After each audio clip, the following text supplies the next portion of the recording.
Hello everyone, कैसे हो आप सब। आई होप आप सब अच्छे होंगे। मैं भी अच्छी हूँ। जय श्री श्याम। तो मैं आज आपको बताऊंगी कि फोर्थ ग्रेड में अभी तो स्क्रूटनी फॉर्म भरे जा रहे हैं। उसके बाद डीवी की प्रक्रिया शुरू होगी। उसमें क्या क्या डॉक्यूमेंट्स चाहिए हैं, क्या क्या बनवाने हैं, आपको क्या क्या लेके जाने हैं। तो मैंने भी अभी पटवारी का डॉक्यूमेंट वेरिफिकेशन करवाया था, तो मेरे को पता है सेम वही है इसमें भी। वो वही लेके जाने हैं जो पटवारी में या फिर वीडियो में करवाने होते हैं। तो आपको एक तो ओरिजिनल डॉक्यूमेंट्स तो लेके ही जाने हैं, जो कि 10th 12th, और अगर आपने कॉलेज की लगाई है, बीएड की जो भी लगाई है फॉर्म में, वो तो लेके ही जानी है सब। और अगर आपने नहीं लगाई है तो वो नहीं लेके जानी, जहाँ तक आपने लगाई है वही लेके जानी है। तो आपको ओरिजिनल लेके जाने हैं सारे। उसके बाद आपको उनकी फ़ोटोकॉपी करवानी है। तीन तीन फ़ोटोकॉपी करवा लेना, एक्स्ट्रा ही चाहिए को तो। और 2 सेट आपको फ़ोटोकॉपी के बनवाने हैं। आपको 2 सेट तैयार करवाने हैं फ़ोटोकॉपी के। तो एक सेट में तो आपको जो ओरिजिनल एफिडाउट हैं और 2 करेक्टर सर्टिफिकेट बनवाने हैं, कोई भी राजपत्रित अधिकारी से बनवाने हैं। और वो तो एक सेट में लगाने हैं, एफिडाउट और वो करेक्टर सर्टिफिकेट दोनों। एक सेट तो उसमें लगा लेना और एक में उनकी कॉपी लगानी है। तो ऐसे 2 सेट तैयार हो जाएंगे आपके, और एक जो ओरिजिनल का है वो तैयार हो जाएगा। उसके बाद आपको, अगर आपके मदर्स नेम में या फिर पापा के नेम में अगर कोई भी नेम में गलती है, तो आपको एक एफिडाउट बनवाना पड़ेगा 50 रुपये के स्टाम्प पर, और वो चल जाएगा, उसमें कोई दिक्कत नहीं आएगी। और RSCIT में अगर आपने स्कॉलर या फिर लर्नर कोड की जगह आपने सीरियल नंबर डाल दिए हैं, तो उसमें भी कोई दिक्कत नहीं आएगी।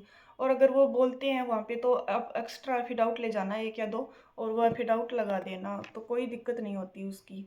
अगर किसी की ग्रेजुएशन की डिग्री नहीं आई है, तो कॉलेज से वो प्रोविजनल डिग्री दे देते हैं आपको, वो लगा देना। और अगर आ गई है तो तीनों year, first year, second year और थर्ड ईयर की तीनों ईयर की मार्कशीट और डिग्री और plus character certificate. Character certificate वही मान्य होगा जो अंतिम संस्थान से आपने पढ़ाई की है। उसके बाद आपका आधार कार्ड में और सभी डॉक्यूमेंट्स में नेम सेम होना चाहिए, और अगर नहीं है तो अभी भी चेंज करा सकते हो। और ओबीसी का जाति प्रमाण पत्र यदि आपके पास 1 साल पुराना है, जिस जिस टाइम फॉर्म भरे गए थे उसकी लास्ट दिनांक से 1 साल पुराना है, तो वो चल जाएगा। और अगर 1 से 3 साल पुराना है अगर आपके पास, तो उसके एफिडेविट लगेगा 50 रुपये वाले स्टाम्प पे, एफिडेविट लगा देना, वो चल जाएगा। अगर आपके पास दोनों ही नहीं है तो नया बनवा लेना, वो भी चल जाएगा, एफिडेविट के साथ वो भी चल जाता है। और मूल निवास 10 साल पुराना चलता है। और मेरा तो पटवारी में 10 साल से भी ज़्यादा पुराना हो गया था, लेकिन एफिडेविट बनवा लिया था मैंने, कोई दिक्कत नहीं आई, वो भी चल जाता है।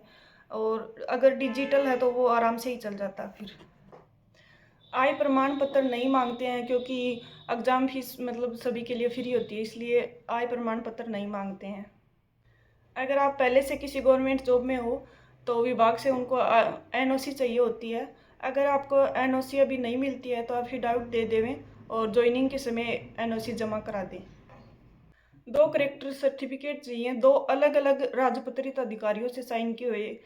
जैसे इसमें फर्स्ट ग्रेड टीचर का भी हो सकता है, और प्रिंसिपल या फिर एमबीबीएस डॉक्टर, किसी के भी साइन आप करवा सकते हो, और अलग अलग से करवाने हैं। और एक चीज़ का विशेष ध्यान रखें, 10th और 12th की मार्कशीट की अगर आप फोटोकॉपी करवाओ तो वो दोनों साइड से करवानी है, एक साइड से नहीं करवानी, क्योंकि उसमें पीछे साइन होते हैं, तो दोनों साइड से फोटोकॉपी करवाना। और अगर आपके पास एडमिट कार्ड है और एप्लीकेशन फॉर्म है तो आपको ले जाना है। एप्लीकेशन फॉर्म तो लेके ही जाना है, और एडमिट कार्ड है तो ले जाना, नहीं है तो कोई बात नहीं। कई कई टीम वाले मांग लेते हैं और कई नहीं भी मांगते हैं, तो अगर हो तो आप लेके ही चले जाना। और स्क्रूटनी फॉर्म तो आपको लेके ही जानी है, उसकी 2 फोटोकॉपी करवा के ले जाना। और उसमें उसमें जो अटेस्टेशन फॉर्म निकले, उस पर भी जो 2 राजपत्रित अधिकारियों के साइन करवा लेना। और हमारे में तो कई बच्चों ने करवाए थे, कई बच्चों ने नहीं भी करवाए थे, चलता है, लेकिन करवा लेना आप।